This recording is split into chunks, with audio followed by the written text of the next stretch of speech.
시청자 여러분 안녕하십니까? BOA 모닝뉴스입니다. 도널드 트럼프 대통령과 문재인 한국 대통령이 잠시 뒤 유엔 총회가 열리고 있는 미국 뉴욕에서 정상회담을 열고 비핵화 등 한반도 문제를 논의합니다. 미북 실무협상 재개를 앞두고 트럼프 대통령이 어떤 대북 메시지를 내놓을지도 주목되는 가운데 유엔에 도착한 트럼프 대통령은 북한 김정은 위원장과의 만남이 곧 이루어질 수 있을 것이라고 밝혔습니다. 첫 소식 박형주 기자가 보도합니다. 74차 유엔 총회 참석을 위해 뉴욕 유엔 본부에 도착한 도널드 트럼프 대통령은 김정은 위원장과 언제 만날 것이냐는 취재진 질문을 받았습니다. 트럼프 대통령은 만남이 곧 이루어질 수 있다고 답했습니다. Quiet. Go ahead. When are you going to meet with Kim Jong-un? Could happen soon.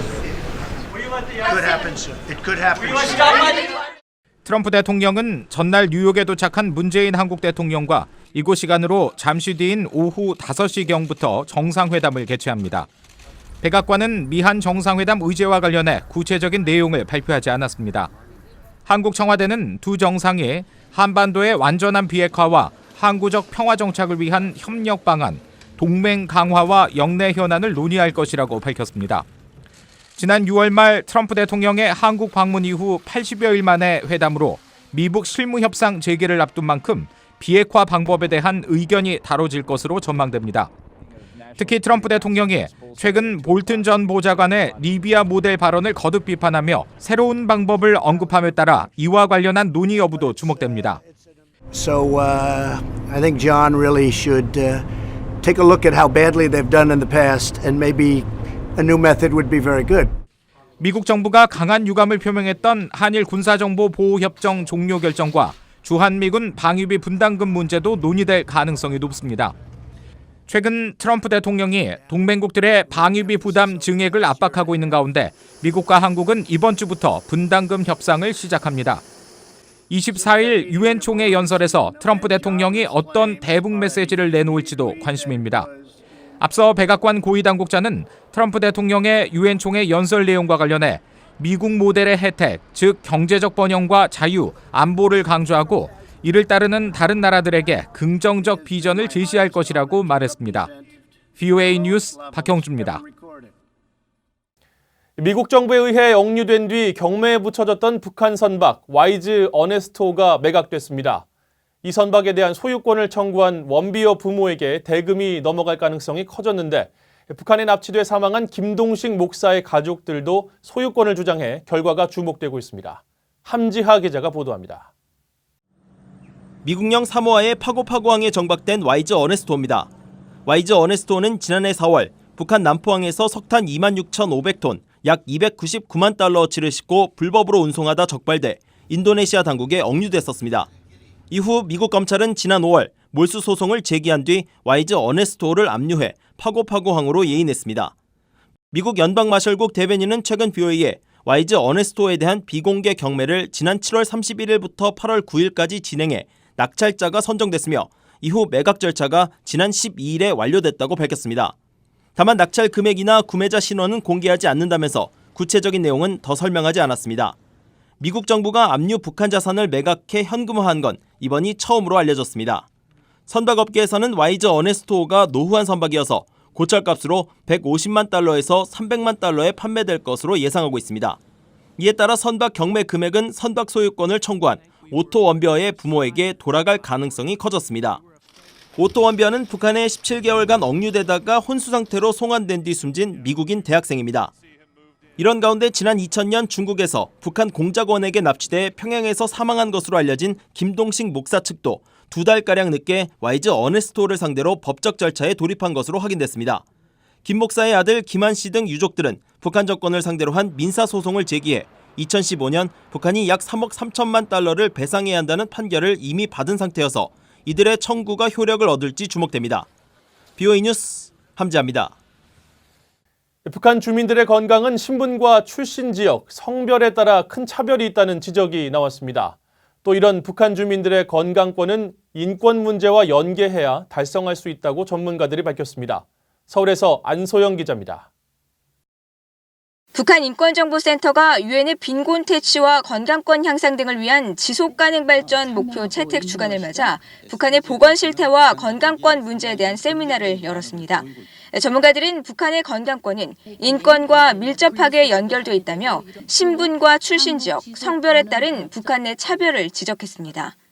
Survey, for example, that was issued last year, that there are issues relating to discrimination, such as 3 times as many children being stunted in Yangon province than in Pyongyang. 폴슨 소장은 그러면서 이런 북한 내 차별을 해소해야 한다며 국제사회의 지원은 취약한 계층에 적용돼야 한다고 강조했습니다.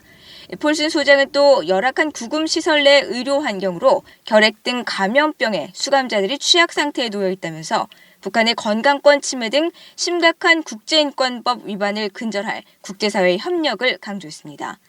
북한 내 참혹한 인권유린 사건의 절반 이상은 구금시설에서 발생한다는 지적도 나왔습니다.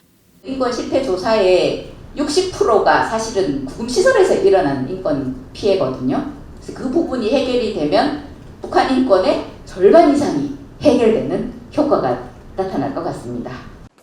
직접적인 대북 지원보다 북한이 자체 의료 시스템을 활성화하고 유지시킬 수 있는 외부 지원이 더 효과적이라는 조언도 나왔습니다. 북한을 포함한 유엔 회원국은 지난 2015년 9월 빈곤 퇴치와 건강권 향상 등의 지속 가능 발전 목표를 채택하면서 달성 시점은 2030년으로 정하고 매년 9월 넷째 주를 행동 주간으로 지정했습니다. 또 유엔 자문기구인 지속가능발전 해법 네트워크는 각국의 목표 이행 과정을 점검하기 위한 보고서를 매년 발표합니다. 하지만 2019년 기준 북한은 순위 표기에 필요한 최소 데이터 기준조차 충족시키지 못한 것으로 드러났습니다. 서울에서 BOA 뉴스 안소영입니다. 결핵과 에이즈, 말라리아 퇴치 활동을 벌이는 국제협력기구 글로벌 펀드가 북한의 결핵과 말라리아 퇴치를 위한 신규 지원금을 승인했다고 밝혔습니다. 글로벌 펀드는 20일 BOA에 현장 접근성과 독립적인 검증 절차 등 글로벌 펀드가 북한에 요구한 사항들이 진전됐다는 판단에 따라 4,170만 달러의 신규 지원금을 승인했으며 북한 정부가 서명하면 바로 퇴치 사업을 시작할 수 있을 것이라고 밝혔습니다. 글로벌 펀드는 지난 2018년 북한 특유의 사업 운영 환경이 이사회의 요구 수준에 부합하지 못하며 자원 배치와 지원금의 효율성에 대한 보장과 위험 관리 수준도 미흡하다는 이유로 대북 지원 사업을 중단했었습니다. 러시아 외무부는 국경수비대가 북한의 불법 주업을 단속하는 과정에서 사상자가 발생한 사건과 관련해 북한 대사관 관계자를 불러 수습책을 논의했습니다. 러시아 외무부는 이고리 모르글로프 러시아 외무차관이 23일 진정엽 러시아 주재 북한 대리대사를 면담했고 이 자리에서 최근 북한 선박들이 동해 러시아 수역에서 불법 조업을 하다 납포된 사건이 거론됐다고 밝혔습니다. 또 양측이 앞으로 유사한 사건이 재발하지 않도록 종합적인 조치들을 논의했다고 러시아 측은 설명했습니다. 러시아 국경수비대는 지난 17일 배타적 경제수역에서 불법 조업을 하던 북한 어선과 선원을 붙잡았고 이 과정에서 러시아 수비대 4명이 부상을 입고 북한 선원 1명이 부상을 입은 뒤 사망했습니다. 미국과 한국이 이번 주부터 주한미군 방위비 분담금 협상을 시작할 예정입니다. 한국 외교부는 2020년부터 적용하는 제11차 한미 방위비 분담 특별협정 체결을 위한 제1차 회의가 24일부터 25일까지 서울에서 개최된다고 23일 밝혔습니다. 이번 협상에 미국에서는 제임스 디 하트 국무부 방위비 분담금 협상 대표가 한국 측에서는 직전 협상을 이끌었던 장원삼 외교부 방위비 분담금 협상 대표가 참석할 것으로 알려졌습니다. 양국은 지난 3월 방위비 분담금을 지난해보다 8.2% 인상된 1조 389억 원, 약 8억 6,872만 달러로 하는 유효기간 1년의 10차 협정문에 서명했습니다. 탈북민 엄마 한모 씨와 아들의 사망 사건 2달여 만에 이들에 대한 정식 장례식 대신 시민 애도장이 서울에서 열렸으며 탈북민 단체들은 한국 정부의 사과와 조문을 요구했습니다. 한국 정부와 탈북민 단체 간 사인 규명 등의 견해 차이로 정식 장례식이 열리지 못한 가운데 지난 21일 서울 광화문에서는 100여 명의 탈북민 등이 참석한 시민 애도장이 열렸습니다. 허광일 공동장례위원장은 이 자리에서 이들이 풍요로운 한국에 와서 굶어 죽었지만 통일부 장관이나 서울시장, 관할, 관악구청장 등 그 누구도 분향소를 찾지 않았다고 비판했습니다.